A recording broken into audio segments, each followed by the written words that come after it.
Privation de sommeil qui est toujours inhérente au travail de nuit, et donc on sait que la privation de sommeil va faire baisser les défenses immunitaires, Ah oui. mais en plus le fait d'être éclairé la nuit à un moment où certaines cellules hormonales normalement doivent être dans un fonctionnement de repos et dans le noir, eh bien, par des actions qui se font aussi via la mélatonine, on a pu montrer qu'il y avait plus de risques de cancer du sein de ce fait. Mais vous comprenez bien que ça doit inquiéter beaucoup de gens qui nous écoutent, qui travaillent de nuit, Ah, des tout gens à fait. qui sont dans de nombreux emplois. Ça veut dire qu'ils courent aujourd'hui un risque pour leur santé en continuant à travailler la nuit. On parlait des conducteurs, bien évidemment, mais il y a également les infirmières, il y a tous les gens qui bossent en 3-8 dans les usines, etc. Ces gens-là, aujourd'hui, vous leur dites, vous courez un risque pour votre santé ?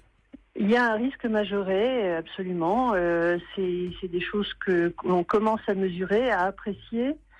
Et maintenant, il va falloir passer à la phase suivante. C'est comment on peut diminuer ce risque, comment on peut aider les gens pour qu'ils ne soient pas exposés. On sait aussi que le facteur stress joue beaucoup et qu'il y a probablement des facteurs d'adaptation. C'est-à-dire si les gens supportent bien le travail de nuit, ça va plutôt mieux se passer. Et en revanche, s'il y a des conditions où le travail de nuit avec le sommeil qui n'est pas possible correctement dans la journée, eh bien, on va avoir à ce moment-là des conséquences plus sérieuses.